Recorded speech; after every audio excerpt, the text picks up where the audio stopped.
আসসালামু আলাইকুম। কেমন আছেন সবাই? আশা করি সকলে ভালো আছেন। আজকে আমি দেখাবো কিভাবে ভোটার আইডি কার্ড অর্থাৎ এনআইডি কার্ড অনলাইন থেকে তোলা যায়। আমরা ভোটার আইডি কার্ড করার জন্য রেজিস্ট্রেশন করি অথবা নিবন্ধন করে ফেলি আমরা। নিবন্ধন করার পরে দেখা যায় কার্ডটা পাইতে অনেক সময় লাগে। তো তারপরে আমরা মূলত অনলাইন থেকে তুলে নিয়ে আমরা কিছু কাজ করতে পারবো। তো তার জন্য আমাদেরকে সেখান থেকে নিবন্ধন করার পরে আমাদেরকে যে একটা স্লিপ দিবে, সেই স্লিপ নাম্বার দিয়েও আমরা তুলতে পারবো। তো আমি সেই প্রসেসটাই আজকে দেখাবো কিভাবে স্লিপ নাম্বার দিয়ে তুলবেন, অথবা এনআইডি কার্ড যদি থাকে, এনআইডি নাম্বার যদি থাকে আপনার কাছে। অনেকের হয়তো দেখা যায় অনেক জায়গায় চলে যাওয়ার কারণে হয়তো এনআইডি কার্ডটি বাসায় রাখা গেছে, সেই ক্ষেত্রে অনেক সময় এনআইডি কার্ডটি প্রয়োজন হয়। সেক্ষেত্রে অনলাইন থেকে কিভাবে তুলবেন সেই প্রসেসটি দেখাই দিব। এনআইডি নাম্বার দিয়ে কিভাবে তুলতে হয় এবং স্লিপ নাম্বার বা ফর্ম নাম্বার দিয়ে কিভাবে তুলতে হয় সেটি দেখে দিব। তো চলুন শুরু করা যাক। তবে ভিডিওটি শুরু করার আগে বলে নিচ্ছি, যারা এখনো আমার চ্যানেলটিকে সাবস্ক্রাইব করেননি, আমার চ্যানেলটিকে সাবস্ক্রাইব করে দিবেন এবং পাশে থাকা বেল আইকনটি অল করে দিবেন। তো চলুন শুরু করা যাক।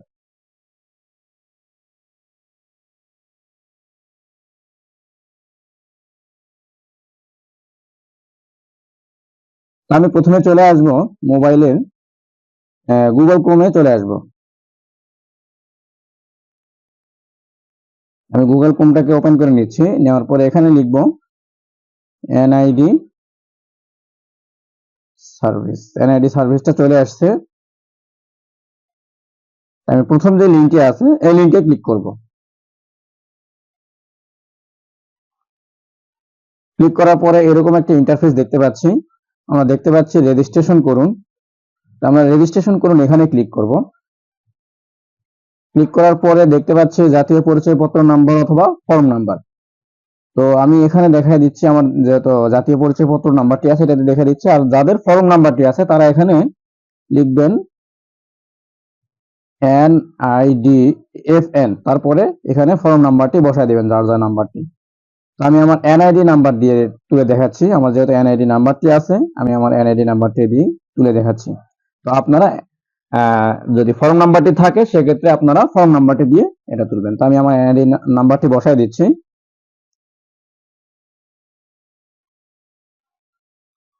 ওকে, এনআইডি নাম্বারটি বসা শেষ। তারপরে আমার এখানে দিতে বলতেছে জন্ম তারিখ। তো আমি তারিখটা দিয়ে দিচ্ছি। আমি ফর্মটা ফুলফিল করে নিচ্ছি এবং এখানে আমার জন্ম সালটা দিতে হবে। জন্ম সালটা দিয়ে দিলাম। তারপরে আমরা দেখতে পাচ্ছি এখানে কিছু লেখা আছে। এই লেখাটাকে আমাদের এই জায়গাতে লিখতে হবে। আমি লেখাটা লিখে দিচ্ছি। ওকে, কমপ্লিট। আমি এখন সাবমিট বাটনে ক্লিক করব। একটু অপেক্ষা করতে হবে, তারপরে এরকম একটা ইন্টারফেস দেখতে পারবো। তারপরে আমরা এই বহালে ক্লিক করব। করার পরে আমরা এখন দেখতে পাচ্ছি অ্যাকাউন্ট রেজিস্ট্রেশন, বর্তমান ঠিকানা। আমি আমার বর্তমান ঠিকানা যেটা দেওয়া ছিল সেগুলো আমি দিয়ে দিব, এখানে ফুলফিল করে দিব। আমি আমারটা দিয়ে দিচ্ছি। আমার বিভাগটা সিলেক্ট করতে হবে প্রথমে। আমি বিভাগটা সিলেক্ট করে দিচ্ছি। তারপরে দিতে বলছে জেলা। আমি আমার জেলাটি সিলেক্ট করে দিচ্ছি এবং তারপরে দিতে বলছে উপজেলা। আমি আমার উপজেলাটি সিলেক্ট করে দিচ্ছি। তারপরে দেখতে পাচ্ছি স্থায়ী ঠিকানা। তো আমি আমার স্থায়ী ঠিকানা বিভাগটি দিয়ে দিলাম। তারপরে দেখতে পাচ্ছি জেলা। আমি আমার জেলাটি দিয়ে দিলাম এবং উপজেলাটি দিয়ে দিলাম। সবকিছু ফুলফিল করার পরে পরবর্তী বাটনে ক্লিক করব। তারপরে দেখতে পাচ্ছি আমার একটি মোবাইল নাম্বার দেওয়া ছিল রেজিস্ট্রেশন করার সময়, সেই নাম্বারে একটি মেসেজ যাবে। আর যদি মোবাইল নাম্বারটি পরিবর্তন করতে চাই তাহলে আমরা নিচে দেখতে পাচ্ছি মোবাইল নাম্বার পরিবর্তন, আর আমরা বার্তা পাঠানে ক্লিক করলেই আমার ফোনে একটি মেসেজ যাবে। তো আমি বার্তা পাঠানে ক্লিক করলাম।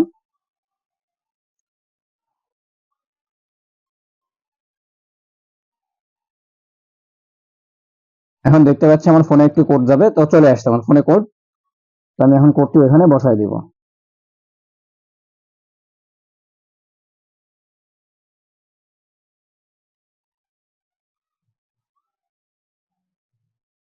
ওকে, বহাল রাখবো। এখানে বহালে ক্লিক করতে হবে।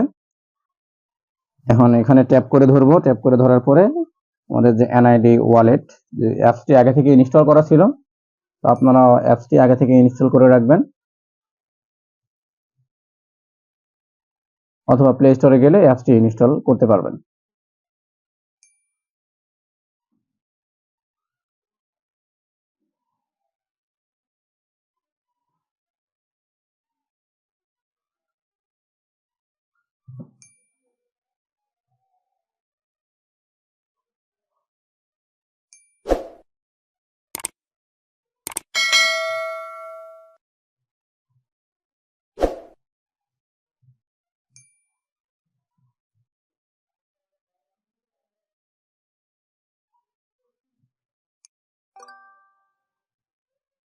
ওকে, ঠিক আছে, ভেরিফিকেশন করা কমপ্লিট। এখন দেখতে পাচ্ছেন আমার এনআইডিটি চলে আসছে। এখন আমি এখান থেকে একটি পাসওয়ার্ড সেট করার মাধ্যমে এটি নিতে পারবো, অথবা এড়িয়ে যান বাটনে ক্লিক করলে এড়িয়ে যেতে পারবো। তাহলে আমার পাসওয়ার্ড সেট করতে হবে না। তো আমি আমার পাসওয়ার্ডটি সেট করে দিচ্ছি। দেখতে পাচ্ছি পাসওয়ার্ড সেট পাসওয়ার্ডে ক্লিক করলাম। এখানে ইউজার নেম দিতে বলছে, ইউজার নেম দিলেও চলবে, না দিলেও আমাদের যে এনআইডি নাম্বারটি আছে সেটা অটোমেটিকলি বসে যাবে। তো আমি আমার ইউজার নেম দিচ্ছি, ইউজার নেম একটি দিয়ে দিচ্ছি এবং পাসওয়ার্ড আমি আমার পাসওয়ার্ড বসায় দিচ্ছি। আপনারা আপনাদের পাসওয়ার্ডগুলি বসায় দিবেন। সেম পাসওয়ার্ডটি এখানে বসায় দিতে হবে।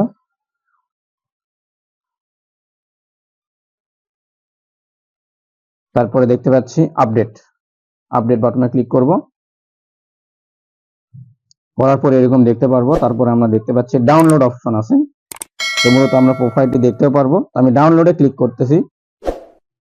ওকে, ডাউনলোড এগেইন, জাস্ট